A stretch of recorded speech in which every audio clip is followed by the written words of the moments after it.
Hey everybody, it's Rockin Robbie Billups and it's time for Robbie Rants. In fact, the weekly comic book review. That's right, this week's comics reviewed right now.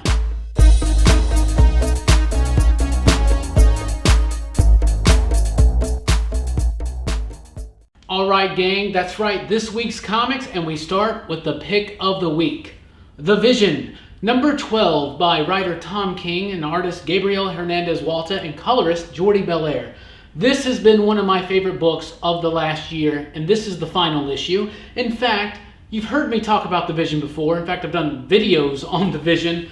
This book was amazing, and it seriously is one of the best comic books that Marvel Comics has ever produced. It seriously is. It's one of the best superhero stories of all time. I'm going to talk to you in a few months, maybe when the hype has settled a little bit down, because I've been super excited. The Vision is great. This final issue is the perfect ending to this story. It's the only ending that it could have had. This book has been top-notch from writing to art. Every single bit of this book is fantastic. If you have not read The Vision, you need to read it. Link down below to buy the first trade paperback on Amazon at a good price, and you'll help support PCP. But seriously, read The Vision. I don't care where you buy it. If you're in Huntsville, come to the Deep Comic Books and Games. Go to your local comic shop, buy it on the link on Amazon. Read The Vision. If you like superhero comics, read The Vision. If you like comics, read The Vision. If you like fiction, read The Vision. This is one of the best stories of all time. Then we also have Prowler number 1. Now, when I was younger, I was a huge fan of the Prowler. I think his costume's awesome. Hobie Brown, whatever it is, Hobie, I don't know. But Hobie Brown is fantastic. I love this character. This book, it's okay. It's kind of tied into Clone Conspiracy, but it's not essential. So it's not super crucial for Clone Conspiracy. If you're a huge Prowler fan, by all means pick it up. But really, the art's really good. The writing's all right. The story's just nothing grabs you. It doesn't really hook you very well. But I do love these action figure variants, don't you guys? Absolutely. A new Doctor Strange. Ooh, 2 new Doctor Stranges. I only read one of them, Doctor Strange and the Sorcerer's Supreme. It's a brand new miniseries coming out because the movie is, next week. Anyway, this book is alright. It's kind of dull. It's just a cash grab, guys, and there's nothing wrong with that. If you're a super huge Strange head, check out the book, but seriously, just read the Jason Aaron stuff or just read the recently re-released trade paperback. What is it that disturbs you, Stephen, came out this week. Doctor Strange, What Is It Disturbs You, Stephen? P. Craig Russell. Read that if you want something extra strange this week. Civil War. We're on a Marvel kick. Let's talk about Civil War real quick. Civil War number 6. I haven't liked Civil War. I did a really good review of issue number 1 because I thought issue number 1 was really good. Hit a lot of good emotional beats and story and just action.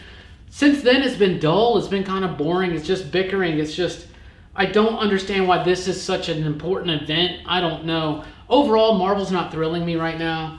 And Civil War 2 and the direction of how it's infected all these books for so long is a big part of that. Like, it's okay, but as events go, Civil War 2 I'm not impressed with. Teen Titans number 1. Let's talk about this real quick from DC. Teen Titans number 1 was really good. I really liked it. The Rebirth special I thought was pretty cool. Seeing Damian capture the Titans. That's how he gets the team together, as he captures them. This book picks up right there. This book really gets into the character of Damian. I love Damian, but I think in most writers' hands, he becomes just a two-dimensional character. Damian is fleshed out in this book. The other Titans, I've never been a big Teen Titans guy. I'm a huge Damian Robin fan, though. And this book has nailed him. It's nailed him, and it's exploring parts of his character and why he wants to make the Teen Titans. There's some really good stuff in there. It's going to be John Boy's last issue as the artist, unfortunately. But hopefully they'll get someone really cool with a fresh style that's just as good, or if probably better. The Flash number 9. I have loved Flash in DC Rebirth. This book is super cool. Not a big fan of the art. It's got a fill-in artist. Who is he? Corona, the guy that did We Are Robin, right?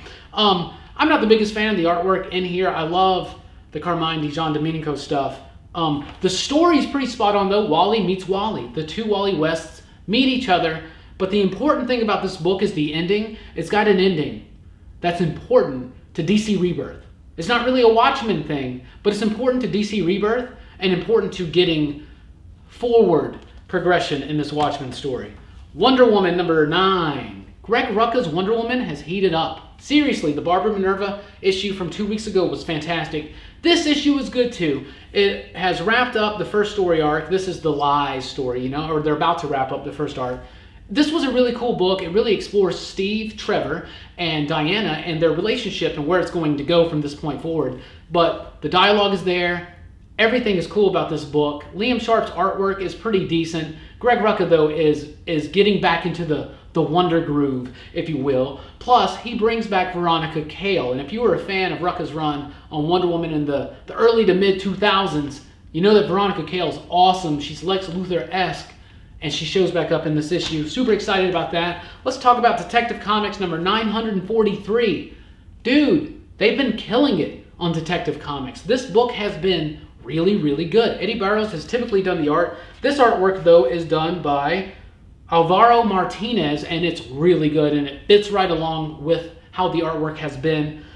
James Tynion IV, who I like to say his name like Lord James Tynion IV. Seriously, this guy is not always my favorite writer, but this stuff is solid, dude. Kudos to you on Detective Comics. This is better than Tom King's Batman. That's right, Tom King, who wrote The Vision, which I just raved about, he writes Batman, but Tynion's Batman right now is better. Detective Comics is cool. That starts the Victim Syndicate story. Really creepy villains, really cool. Serenity! No power in the verse, number 1. All right, guys, let's get over this. Let's get over this whole Firefly Serenity thing, okay? Let's get over the fact that you can't get over the fact that this show was canceled because you didn't watch it. No, all kidding aside, I was a huge Firefly fan. So when they do these Firefly Serenity books, I want them to be something special. And to me, unfortunately, they never really are. It's a mediocre story, decent artwork. I mean, Gentie's a good an artist, but it's just kind of mediocre. It's not really like big, and I want something big because I loved this show so much, but I'm kind of over it now, guys, especially over the comics because they just seem like the weaker episodes of the TV series. I don't know. Let's talk about 2 really good books from Image today. Descender number 16. Descender has been one of my absolute favorite comic books since it started. Jeff Lemire, Dustin Nguyen. This book is fantastic. This issue gets into the history of Driller. This book tugs at your heart. The Vision, which I talked about earlier, and I'm talking about again, got me emotional, guys. A superhero comic got me emotional. It's not so surprising that a sci-fi comic can get me kind of emotional. This issue did, though. This is one of the best issues of Descender yet. If you've never read Descender and you just want to try it out for $2.99, you can read this issue. Just read this issue and then go back and get the first trade paperback. In fact, check out the link below, Amazon. Support us, right? 7 to Eternity, number 2. Rick Remender, Jerome Opeña. Opeña's artwork is fantastic. Wasn't completely sold on the first issue of this. The second issue, so much better. The story is so much there, so much on point. Really cool sci-fi western-y, not super western-y, but like that idea of out in the frontier, that space kind of becomes a western, that Star Trek has. This stuff's really cool. The artwork is amazing, highly detailed.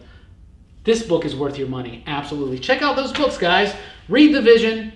Detective Comics has been really good. 7 to Eternity, Descender, some really, really good, solid Image stuff. Wonder Woman, pick it up. Civil War, Doctor Strange, and the Sorcerer Supreme.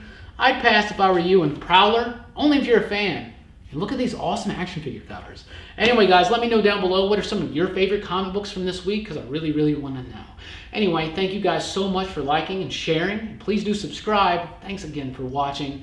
Check us out at popculturephilosophers.com for podcast blogs, top 5 lists, and a whole lot more. And we'll be here next week for another weekly comic book review.